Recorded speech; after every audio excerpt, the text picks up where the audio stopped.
اللہ کے نبی صلی اللہ تعالیٰ علیہ وسلم ارشاد فرماتے ہیں، قیامت کے قریب میری اولاد میں ایک میرا بیٹا پیدا ہوگا جس کا نام محمد ہوگا، حضور صلی اللہ علیہ وسلم کے نام پر ہوگا، اور دنیا اسے لقب سے جی ہاں دوستو، کیسے ہیں؟ امید ہے جو آپ لوگ اچھے سے ہوں گے، خیریت سے ہوں گے۔ جی ہاں دوستو، آپ کے لیے میں نیکسٹ ویڈیو لے کر آیا ہوں جو بہت مزیدار ہونے والا ہے۔ جی ہاں دوستو، دنیا ہمیشہ سے مسلمان کو مٹانے کی کوشش میں رہا ہے۔ جی ہاں دوستو، جیسے اب فلسطین کی غزہ کے مسلمانوں کے ساتھ جو ظلم کیا جا رہا ہے، وہ یہی چاہتا ہے اسرائیل جو اس کو ہم یہاں سے ہٹا دیں، مطلب اس کو نشت و نابود کر دے۔ جی ہاں دوستو، پوری دنیا کوشش میں یہ لگا ہے جو اسلام کو کیسے ختم کیا جائے، اسلام کو کیسے دنیا سے ہٹایا جائے، لیکن اسے یہ نہیں معلوم ہے کہ اسلام ایک حق مذہب ہے جس کو اللہ تبارک و تعالیٰ نے اسلام کی قانون بنایا ہے، اور اس اسلام کو کون ختم کر سکتا ہے۔ جی ہاں دوستو، ایسے ہم اس ویڈیو میں مفتی سلمان اظہری کے زبانی ہم جاننے والے ہیں جو اللہ کے رسول محمد صلی اللہ تعالیٰ علیہ وسلم نے 1400 سال پہلے ارشاد فرمایا ہے، یہ ایک روز ایک دن ایسا بھی آئے گا کہ پوری دنیا پہ اسلام غالب ہو جائے گا اور پوری دنیا میں اسلام کی حکومت ہو جائے گا۔ جی ہاں دوستو، اور کب ہوگا حکومت اور کیسے ہوگا، سارا چیز ویڈیو میں ہم جاننے والے ہیں۔ جی ہاں دوستو، میرے چینل پہ رہے تو پلیز سبسکرائب کر لیجئے گا، اور آپ کو یہ ویڈیو کیسی لگے ہمیں کمنٹ کر کے ضرور بتائیے گا، کیونکہ آپ کا بھائی رضوان اسی طریقے سے اچھی ویڈیو آپ کے لیے لے کر آتے رہتا ہے۔ جی ہاں دوستو، تو آئیے ہم پہلے یہ چیز جانتے ہیں جو پوری دنیا پہ اسلام کیسے غالب ہوگا، پوری دنیا میں اسلام کا پرچم کیسے لہرے گا، کیونکہ ہمارے نبی جو فرما دیے ہیں وہ بے شک حق ہے، وہ لکیر ہے، وہ ہو کے ہی رہے گا۔ تو آئیے ہم جانتے ہیں کہ مہدی علیہ السلام کی نزول کب ہوگا، حضرت عیسیٰ علیہ السلام کب آئیں گے، سارا کچھ اس ویڈیو میں ہم تفصیل سے جانتے ہیں۔ تو آئیے ہم پہلے ویڈیو دیکھ لیتے ہیں۔ اللہ کے نبی صلی اللہ تعالیٰ علیہ وسلم ارشاد فرماتے ہیں، قیامت کے قریب میری اولاد میں ایک میرا بیٹا پیدا ہوگا جس کا نام محمد ہوگا، حضور صلی اللہ علیہ وسلم کے نام پر ہوگا، اور دنیا اسے لقب سے یاد کرے گی مہدی کے نام سے۔ اور حضور اکرم صلی اللہ علیہ وسلم نے ارشاد فرمایا، میری نسل میں، میری اولاد میں، حضرت فاطمہ کی اولاد میں جب وہ پیدا ہوں گے دنیا میں اور پھر ان کی خلافت قائم ہوگی، تو فرمایا گیا کہ پوری دنیا میں صرف اور صرف اسلام غالب آ کر رہے گا۔ اب وہ زمانہ کب آئے گا؟ ہاں، اللہ کا وعدہ برحق ہے۔ اللہ نے فرمایا یہ دین پوری دنیا پر غالب آ کر رہے گا، چاہے تم پسند کرو نہ پسند کرو۔ اب میری گفتگو کو بھی بہت سارے لوگ ناپسند کریں گے، وہ یہی کہیں گے ایک سمپردائک بھاشن ہے، یعنی ایک دوسرے کے بھید بھاؤ کی بات نہیں۔ عزیزان گرامی وقار، اب رسول پاک صلی اللہ تعالیٰ علیہ وسلم کے فرمان کا مقصد میں آپ کو سمجھاؤں۔ حضور نے فرما دیا، قیامت کے قریب میری اولاد میں میرا ایک بیٹا پیدا ہوگا جس کا نام میرے نام سے مشابہ ہوگا، یعنی محمد، اور اسے پورا زمانہ امام مہدی۔ رسول پاک صلی اللہ تعالیٰ علیہ وسلم کے فرمان کا مقصد میں آپ کو سمجھاؤں۔ حضور نے فرما دیا، قیامت کے قریب میری اولاد میں میرا ایک بیٹا پیدا ہوگا جس کا نام میرے نام سے مشابہ ہوگا، یعنی محمد، اور اسے پورا زمانہ امام مہدی کے نام سے یاد کرے گا، اور وہ پوری دنیا میں، کائنات میں اسلام کو غالب لا کر رہیں گے۔ اسی زمانے میں عیسیٰ علیہ السلام کا نزول بھی ہوگا۔ حضرت عیسیٰ علیہ السلام آسمانوں پر آج بھی باحیات ہیں، یہ ہمارا عقیدہ ہے سارے مسلمانوں کا۔ امام مہدی کے زمانے میں عیسیٰ علیہ السلام اتریں گے۔ یہ کون سا علاقہ ہوگا، اس کے متعلق حدیثیں ہیں۔ حضرت امام مہدی کا جو ظہور ہے یہ کب پیدا ہوں گے یہ نہیں معلوم، ظاہر ہوں گے، پیدا ہو چکے ہوں گے، آج بھی ہو سکتا ہے، ممکن ہے، پاسبل ہے۔ جب ان کی عمر پاک 30-40 سال کے آس پاس ہوگی، اور یہ مکہ مکرمہ میں خانہ کعبہ کے طواف کے دوران ایک لشکر آئے گا جو خانہ کعبہ کو ڈھانے کی کوشش کرے گا، حملہ کرے گا، اور حضرت امام مہدی دعا کریں گے۔ آپ کی دعا کی بدولت اللہ تعالیٰ اس آئے ہوئے لشکر کو زمین میں دھنسا دے گا۔ لوگ اسی دن پہچان لیں گے اور ان کے ہاتھ پر خانہ کعبہ کے سامنے بیعت کریں گے۔ اب یہاں سے امام مہدی کا ظہور ہوگا، لیکن اتنا آسان نہیں ہے کہ سب مہدی مہدی کرتے ہوئے ان کے پیچھے چل پڑیں گے، بلکہ ان کے جانی دشمن بن جائیں گے وہاں کچھ لوگ جو ان کو قتل کرنے کی یا ہلاک کرنے کی کوشش کریں گے۔ امام مہدی اپنے متبعین کو لے کر ملک شام کی طرف چلے جائیں گے۔ اب ملک شام وہ ہے جس زمین کو میرے آقا صلی اللہ تعالیٰ علیہ وسلم نے ارشاد فرمایا یہ حشر کی زمین ہے، یہ حشر کی زمین ہے، سارے لوگ ہانکتے ہوئے ادھر ہی لے جائے جائیں گے۔ آج شام سے سب بھاگ رہے ہیں، بمباری ہو رہی، لیکن میرے آقا نے فرمایا ایک زمانہ ایسا آئے گا کہ سب ہجرت کر کے ملک شام کی طرف جا رہے ہوں گے، سب جمع ہو رہے ہوں گے، ملک شام جمع ہو رہے ہوں گے، اور وہاں امام مہدی پہنچیں گے اور وہاں آپ کی خلافت قائم ہوگی، اور عدل و انصاف اس قدر ہوگا کہ پھر وہ زمانہ آئے گا کہ شیر اور بکری ایک ساتھ چر رہے ہوں گے، کوئی ایک دوسرے پر حملہ نہیں کرے گا، اتنا امن قائم ہوگا۔ یہ رسول پاک صلی اللہ علیہ وسلم کی احادیث میں ہے۔ اب امام مہدی کی امامت کے دوران وہ فجر کا وقت ہوگا جب حضرت عیسیٰ علیہ السلام آسمان سے اتریں گے، اور جماعت کھڑی ہونے والی ہوگی، قائم ہونے والی ہوگی۔ حضرت عیسیٰ علیہ السلام ایسے اتریں گے جیسے ان کے جسم پر نہائے ہوئے قطرے ٹپک رہے ہوں۔ آپ کو حضرت امام مہدی پہچانیں گے اور آپ کو لا کر کے مصلی کی طرف بڑھائیں گے۔ نبی اللہ ہیں، روح اللہ ہیں، عیسیٰ ابن مریم سلام اللہ علیہ، قرآن پاک میں جن کے تذکرے ہیں، وہ کوئی ایک دوسرے پر حملہ نہیں کرے گا، اتنا امن قائم ہوگا۔ یہ رسول پاک صلی اللہ علیہ وسلم کی احادیث میں ہے۔ اب امام مہدی کی امامت کے دوران وہ فجر کا وقت ہوگا جب حضرت عیسیٰ علیہ السلام آسمان سے اتریں گے، اور جماعت کھڑی ہونے والی ہوگی، قائم ہونے والی ہوگی۔ حضرت عیسیٰ علیہ السلام ایسے اتریں گے جیسے ان کے جسم پر نہائے ہوئے قطرے ٹپک رہے ہوں۔ آپ کو حضرت امام مہدی پہچانیں گے اور آپ کو لا کر کے مصلی کی طرف بڑھائیں گے۔ نبی اللہ ہیں، روح اللہ ہیں، عیسیٰ ابن مریم سلام اللہ علیہ، قرآن پاک میں جن کے تذکرے ہیں، وہ اللہ تبارک و تعالیٰ کی نشانیوں میں سے ایک نشانی ہے، وہ عیسیٰ آئیں گے۔ اب وہ نبی جب امام مہدی ان کو آگے بڑھائیں گے، حضرت عیسیٰ علیہ السلام امامت کے لیے آگے نہیں بڑھیں گے، اور کیا فرمائیں گے؟ ارشاد فرمائیں گے کہ یہ مصلی امامت امت محمدیہ کا حق ہے، آپ امت مصطفیٰ ہیں، آپ امامت کریں، ہم مقتدی بنتے ہیں۔ اللہ اکبر، رسول پاک صلی اللہ علیہ وسلم کے مقتدی بنے سارے انبیاء، یہ تو معلوم ہے، لیکن رسول کی ایک امتی کے مقتدی بھی عیسیٰ علیہ السلام بن رہے ہیں۔ میرے عزیزو، یہاں نبوت کا درجہ گھٹانا مقصد نہیں ہے، بلکہ یہاں امت مصطفیٰ کی فضیلت بتانا ہے۔ امام مہدی کی امامت ہوگی، اس کے بعد پھر جو دنیا میں حالات ہوں گے وہ کیا ہوں گے؟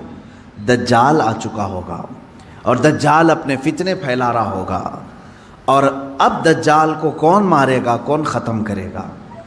سارے لوگ پریشان ہو چکے ہوں گے، قتل عام کر رہا ہوگا لوگوں کو، ایمان والوں کا، جو اسے خدا کہے اسے چھوڑ دے، اور جو اسے خدا نہ مانے اسے دونوں پیر پکڑ کر چیر دے، یا گرم کھولتے ہوئے تیل میں ڈال دے، ظلم و ستم کی حد کر دے گا۔ کچھ لوگ ڈر کر کے کفر کر دیں گے، شرک میں مبتلا ہو جائیں گے، اور کچھ ایمان پر قائم رہیں گے، لیکن یہ زمانہ زیادہ دن تک نہیں چلے گا۔ حضرت عیسیٰ علیہ الصلاۃ والتسلیم کے نزول کے بعد عیسیٰ علیہ السلام کی جہاں تک خوشبو جائے گی یا ہوا انہیں مس کر کے نکل رہی ہوگی، تو وہ ہوا دجال کو جیسے لگے گی وہ پگھلتا جائے گا، جیسے موم آگ کی گرمی سے پگھلتا ہے، دجال عیسیٰ علیہ الصلاۃ والتسلیم کی دوری کی ہوا سے ہی پگھل رہا ہوگا۔ یہاں تک کہ مقام لد ایک جگہ ہے، اسرائیل میں ہے وہ آج، اور دنیا کا بڑا ایئرپورٹ انہوں نے وہاں پر بنایا ہے، مقام لد کا ایئرپورٹ بھی بنا ہوا ہے، اور حدیث پاک میں ہے عیسیٰ علیہ السلام مقام لد پہ اس کو اپنے تیر سے نشانہ بنائیں گے اور قتل کر دیں گے، اور امت مصطفیٰ کا یہ آخری فتنہ بھی ختم ہو جائے گا۔ اب اس کے بعد کیا ہوگا؟ وہی آیت جو میں نے تلاوت کیا، اللہ نے فرمایا هُوَ ارسل رسولہ بالہدی ودین الحق لیظہرہ علی الدین کلہ، وہ اللہ ہے جس نے اپنے رسول کو دنیا میں بھیجا ہے ہدایت کے ساتھ اور دین حق کے ساتھ، اس لیے کہ اس رسول کا دین پوری دنیا پر غالب آ کر رہے۔ اب یہ دین غالب آئے گا دجال کے خاتمے کے بعد امام مہدی کے ہاتھوں سے۔ ہر ملک یا ہر سلطنت جہاں کہیں تخت ہوگا وہاں پرچم صرف اسلام کا لہرا رہا ہوگا۔ وہ زمانہ آئے گا وہ غالب ہو کر رہے گا دین۔ اور اللہ رب العزت نے یہ ارشاد فرمایا ہے کہ تم پر کسی اور کو پھر اللہ غلبہ نہیں دے گا۔ یہ زمانہ بھی کافی سال تک چلے گا، لیکن اس غلبہ اسلام سے پہلے کیا کیا ہونا ہے وہ بھی تو ہمیں جاننا ضروری ہے۔ آج کے وہی حالات ہیں جو مجھے اس گفتگو پر آمادہ کر رہے ہیں۔ میں نے بات تو کہہ دی، آپ کو حدیث کی روشنی میں بتا دیا کہ اسلام غالب آئے گا پوری کائنات پر دجال کے خاتمے کے بعد اور امام مہدی کے ہاتھوں سے۔ اب یہ دو بڑی نشانیاں حضور نے فرمائی، ایک تو حضور کی آل میں سادات میں امام مہدی پیدا ہوں گے، دوسرے کہ دجال آئے گا۔ یہ دونوں کا زمانہ ایک ہے۔ یہ کب ہوگا؟ کیا اس سے پہلے کچھ نشانیاں ہیں کہ دجال آنے والا ہے؟ میرے عزیزو، ہم سے زیادہ نشانیاں یہودی پڑھ کر کے انتظار میں ہیں، عیسائی پڑھ رہے ہیں۔ ایک بات یاد رکھیں، دجال کے دشمنوں میں ہم ہیں اور عیسائی ہیں۔ وہ دجال کو بھی اپنا دشمن سمجھتے ہیں عیسائی، وہ اینٹی کرسٹ ہے، عیسائیوں کا بھی وہ دشمن ہے، لیکن یہودی اس کو اپنا مسیحا سمجھتے ہیں۔ وہ کہتے ہیں ہمیں نجات دلانے والا، ہمیں پوری دنیا میں غالب کرنے والا۔ جیسے آج ہم حدیث پاک پڑھ کر کے کہہ رہے ہیں امام مہدی آئیں گے اور پوری دنیا میں اسلام غالب ہوگا، یہودی یہ کہتے ہیں لوسیفر آئے گا یا دجال آئے گا، جس کو وہ مسیحا کہہ رہے ہیں، اور وہ ان کو نجات دلائے گا سارے ظلموں سے اور پوری دنیا میں ان کی حکومت قائم کرنے میں ان کی مدد کرے گا۔ اور اس لیے دجال کے آنے سے پہلے جو جو نشانیاں ہونی ہیں یہ یہودی خود کر کے دکھا رہے ہیں۔ کیا ہے؟ بڑی مقدس کتابوں میں یہ باتیں لکھی گئی ہیں۔ دیکھنا دجال کے آنے سے پہلے دنیا میں ایک بڑی علامت یہ ظاہر ہوگی کہ دنیا حق کو باطل بنا کر پیش کرے گی اور باطل کو حق بنا کر پیش کرے گی۔ یہ ہے آج، سچ کو جھوٹ میں تبدیل کر کے دکھا دیا جائے، شعبدہ بازی، اور اچھے خاصے لوگ بھی، پڑھے لکھے لوگ بھی اس کو جھوٹ سمجھنے لگ جائیں، یعنی سچ کو جھوٹ بنانا اور جھوٹ بات کو سچ سمجھانا۔ یہ اس کام میں اگر سب سے زیادہ مہارت کسی کو ہے تو یہ دجالی میڈیا کو ہے۔ میڈیا آج دجال کے آنے کے راستے ہموار کر رہی ہے، اور خود عالمی میڈیا کی بات کر رہا ہوں میں، پوری دنیا کی میڈیا اس میں ملوث ہے۔ ذہنوں کو ڈائیورٹ کر دینا، اصل مدے سے بھٹکا دینا، یہ کام کون کر رہا ہے آج؟ سب سے زیادہ میڈیا کر رہی ہے۔ میرے عزیزو، سچ بات کو جھوٹ بنا کر پیش کرنا یہ دجال کے آنے سے پہلے ہوگا اور کثرت سے ہوگا، کثرت سے ہوگا۔ یوں سمجھ لیں ایک پرہیزگار متقی شخص کو لا کر کھڑا کر دیا جائے گا اور اسے 100 لوگ بولیں گے یہ چور ہے، چور ہے، چور ہے، اور دنیا سمجھنے لگے گی کہ ہاں شاید چور ہے، دنیا سمجھنے لگ جائے گی۔ یعنی تقریباً 90% لوگ ان کی باتوں پر یقین کرنے لگ جائیں گے کہ شاید یہ چور ہے، شاید یہ چور ہے۔ اور اسی طرح کسی ظالم منحوس چور کو لا کر کے وہ کھڑا کریں گے اور کہیں گے یہ پرہیزگار ہے، یہ پرہیزگار ہے، یہ پرہیزگار ہے، اور دنیا اس کو پرہیزگار سمجھنے لگ جائے گی۔ کیا یہ دونوں چیزیں آج کرنے کے لیے پوری social media, internet, news channel نہیں ملوث ہیں اس میں؟ چوروں کو حکومت پر بٹھا کر کے ان کی فضیلت بیان کرنا ہندوستان سے زیادہ ہمیں کہاں نظر آئے گا؟ سب سے زیادہ ہمیں یہاں نظر آتا ہے جو پورے کے پورے ملک کو گبن کر کے بیٹھے، اسے مسیحا اور اسے لوگوں کا ایسا بے کسوں کا کس جس کو کہا جائے ایسا بنا کر پیش کرنا، یہ میڈیا کا رول ہے۔ عزیزان گرامی وقار، پورے ذہنوں کو ڈائیورٹ کیا جائے گا۔ اور تقریباً یہ جادو کی طرح اثر کر جائے گا لوگوں پر. مثال کے طور پر ایک جادوگر کسی محلے میں آتا ہے, شعبدہ بازی دکھاتا ہے. پہلے تو ہوتا تھا سڑکوں پر ہی کھڑے ہو جاتے تھے, سانپ کا کھیل دکھانے والے, یا کسی بچے کو لیٹا کر چادر اوڑھا کر اس کی گردن الگ کر کے دکھانے والے. یہ شعبدہ بازی ہوتی تھی. لیکن ایک بات یاد رکھیں, لوگ گھیرا ڈال کر دیکھتے تو ہیں, اس میں 90% لوگ صحیح سمجھ لیتے تھے, جبکہ وہ آنکھوں کا دھوکہ ہے. کچھ لوگ جو رہتا ہے جس کے کاموں کو یقین نہیں کرتا ہے, اتنے شارپ طریقے سے وہ جادوگر کر کے دکھاتا ہے کہ تمہاری آنکھوں کو دھوکہ ہوتا ہے. لیکن میرے عزیزوں, اسی مجمع میں 5 یا 10% ایسے لوگ بھی ہوتے ہیں جو اس کے ان کاموں پر یقین نہیں کرتے. ہے ہر زمانے میں جہاں پر بھی جو جادو دکھا رہا ہے, اس کے مجمع میں پورے 100% لوگ یقین کرنے والے نہیں ہوتے. چند لوگوں کے دلوں میں شک ہوتا ہے, کچھ تو اس نے گڑبڑ کیا ہے. اب یہ وہ لوگ ہوتے ہیں جن کی عقل سلیم ہوتی ہے اور دل پاک ہوتا ہے, ان کے اوپر جلدی جادو اثر نہیں کرتا. اسی طرح میرے عزیزوں, آج کے زمانے میں یہ جو دجالی نظام قائم ہے, اس کا اثر بھی بھولے بھالے لوگوں میں تقریباً ہو جاتا ہے. لیکن سلیم فطرت والے جو عقل سلیم رکھتے ہیں, ان پر ان کا جادو اثر نہیں کرے گا. اب آپ سب کو میں پہلے سے آگاہ کر رہا ہوں, اپنے ذہن کو, اپنے عقل کو سلیم بنا کر کے رکھو. یہ کیسے رہے گا؟ اللہ کی باتوں پر یقین رکھو, اور اس کے علاوہ جو بھی کہے گا, اللہ اس کے رسول کے علاوہ جو بھی کہے گا, وہ سچ بھی ہو سکتا ہے, جھوٹ بھی ہو سکتا ہے, مگر میرے مولا کے قول میں جھوٹ کی طرف شائبہ بھی نہیں, سچ ہی ہوگا. جب تمہارے ذہنوں میں یہ بات آئے گی تو پھر تم دنیا کو 100% ایمان لانے والے, یقین کرنے والے نہیں رہیں گے. آج دیکھ رہے ہیں آپ, میں مسلسل پچھلے 1 ہفتے سے دیکھ رہا ہوں, فرانس میں جو گستاخی ہوئی اور اس کے پاداش میں جو کچھ بھی حالات ہوئے سب کو معلوم ہے. فرانس میں جو کچھ ہوا اس پر ڈیبیٹ انڈیا میں بھی چل رہا ہے.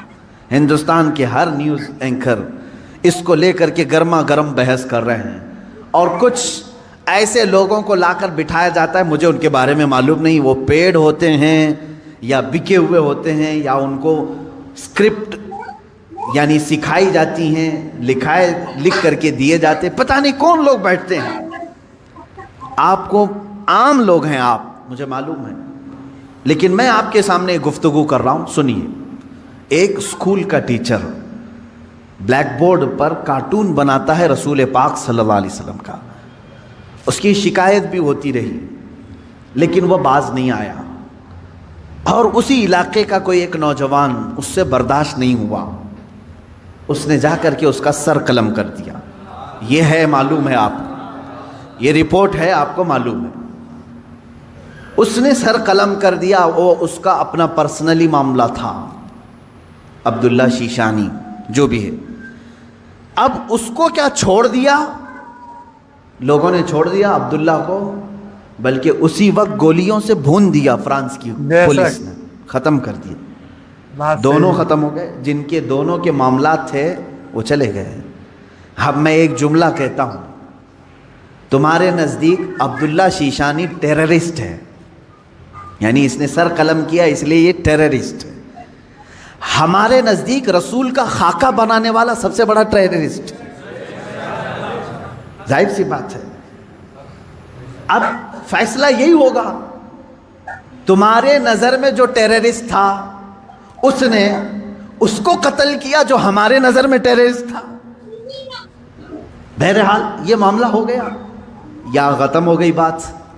لیکن میرے عزیزو, اس واقعے کے بعد فرانس کی حکومت کو کسی ایک کی طرفداری کر کے گورنمنٹ بلڈنگوں پر حضور پاک صلی اللہ علیہ وسلم کے خاکے لگانے کا کیا مقصد تھا؟ حکومت کسی ایک ویکتی کے, ایک پرسنل شخص کی حمایت کرتے ہوئے اور گورنمنٹ کی بلڈنگ پر بڑی سائز میں حضور پاک صلی اللہ علیہ وسلم کی تصویر لگا رہی, یعنی کارٹون بنا کر کے. کارٹون در حقیقت یہ گالی کی صورت ہے, آدمی صاف گالی نہیں دے سکتا تو اس کی صورت بگاڑ کر کے کہیں لکھ دے, حضور پاک صلی اللہ علیہ وسلم کو انہوں نے کیا. اب پوری دنیا بھر کے مسلمانوں میں جو غصہ ہے، میرے عزیزو، یہ قتل جو ہو چکا تھا وہ 8 دن پہلے ہو گیا، 10 دن پہلے ہو گیا، معاملہ ختم ہو گیا۔ اس قتل پر کسی نے احتجاج نہیں کیا، کہیں ہے کہ پروٹیسٹ نہیں ہوا؟ پوری دنیا بھر کے مسلمان جو راستوں پر آئے یا پروٹیسٹ کیے، کس کے متعلق؟ فرانس کی حکومت نے جو یہ غلطی کی ہے، اپنی عمارتوں پر، گورنمنٹ کی بلڈنگوں پر جو رسول پاک کے خاکے لگائے، اس کے خلاف پوری دنیا بھر کے مسلمانوں کو غصہ ہے، اور سب آئے۔ یہ بات صاف صاف میں بتا رہا ہوں آپ کو، سنیے۔ آپ کا میرا غصہ بھی کس پر ہے؟ دیکھیں، ٹیچر کا معاملہ ختم ہو گیا، اس نے کیا تھا، سامنے والے نے مار دیا، وہ معاملہ ختم ہو گیا، وہاں ختم ہو گئی چیز۔ اور جس نے قتل کیا اس کو بھی تم لوگوں نے نہیں چھوڑا، وہ بھی اس کو بھی گولیوں سے مار دیا، معاملہ ختم۔ لیکن ایک گورنمنٹ کا بلڈنگ پر اس طرح سے تصویریں لگانا، یہ در حقیقت پوری دنیا کے مسلمانوں کو جھنجھوڑنا تھا، پوری دنیا کے مسلمانوں کے دلوں پر ضرب لگانا تھا۔ اب ہم پروٹیسٹ کیے، آپ پروٹیسٹ کیے، ہم نے کہا، لیکن ہندوستان میں آنے کے بعد اب دجالی نظام کی جو میڈیا ہوتی ہے، یہ کیا کرتی ہے؟ پورے بحث کو ڈائیورٹ کرتی ہے، پورے مدے کو ڈائیورٹ کرتی ہے۔ یہ سارے جتنے پروٹیسٹ ہو رہے ہیں، نیوز والے اسے کیا دکھا رہے ہیں جانتے ہیں آپ؟ نیوز والے یہ دکھا رہے ہیں کہ دیکھو، ایک ٹیررسٹ کی حمایت میں اتنے مسلمان ہندوستان کی سڑکوں پر آ گئے، یعنی عبداللہ شیشانی نے جو قتل کیا ٹیچر کا، اس کی حمایت میں یہ سارے لوگ کھڑے ہیں، اور پورا ڈیبیٹ اسی پر چل رہا ہے۔ کیا آپ لوگ ہندوستان میں رہ کر کے ایک قتل کی حمایت کرتے ہیں، ایک قتل کی حمایت کرتے ہیں؟ ہم نے کہاں یہ قتل کے متعلق پروٹیسٹ کیا ہے؟ بتاؤ ذرا صحیح۔ اس عبداللہ نامی لڑکے کا کسی ایک کے ہاتھ میں بینر آیا پوری دنیا میں کہیں پر کہ اس کے قتل کی حمایت میں پروٹیسٹ ہو رہا ہے؟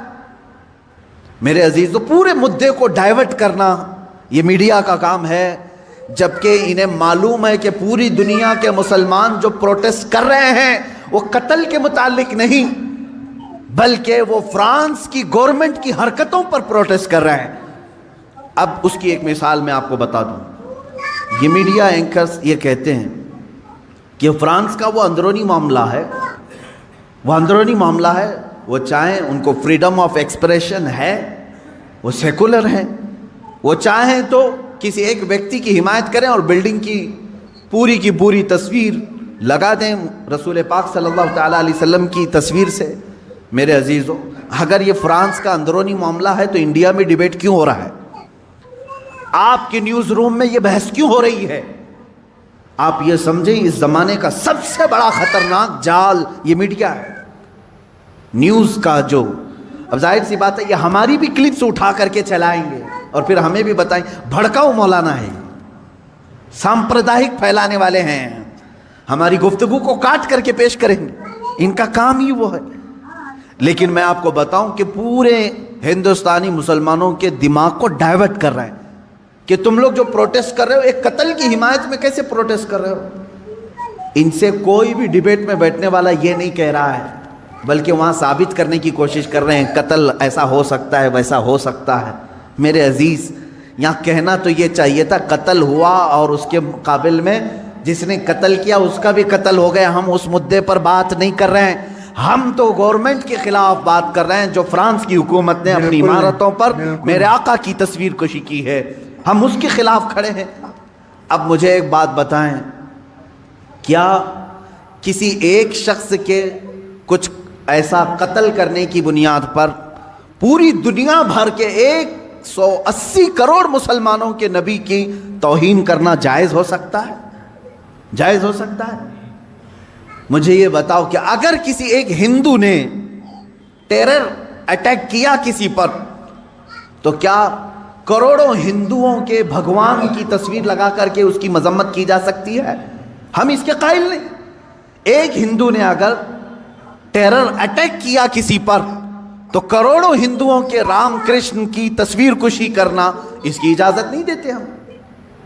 سارے مذہب کے جو دیوی دیوتا ہیں ہم ان کو کرٹیسائز کہاں کر رہے ہیں؟ عزیزان گرامی وقار، یہ اسلام ہے جو انصاف سکھاتا ہے۔ اگر کسی ایک کے ساتھ کچھ معاملہ ہوا ہے تو اس کے پورے گھر کو لے کر کے نہ گرفتار کرو، اس کے پورے دین پر انگلی نہ اٹھاؤ۔ آج یہی دنیا میں ہو رہا ہے، اور پوری دنیا میں۔ مجھے تو یہ سمجھ میں نہیں آتا ان پر کیس کیوں نہیں ہوتا، یہ میڈیا اینکرز پر۔ یہ سیدھے یہ جملہ بار بار کہتے ہیں اسلامک آتنکواد نے حملہ کیا، اسلامک آتنکواد نے حملہ کیا۔ جانتے ہیں آپ، کبھی ان لوگوں نے نیوزی لینڈ میں ہونے والے اس حملے کو عیسائی آتنکوادی کہا تھا، جو ایک ظالم وحشی نے بندوق سے 60-70 مسلمانوں کو جو نماز میں تھے قتل کر دیا، شوٹ کر دیا؟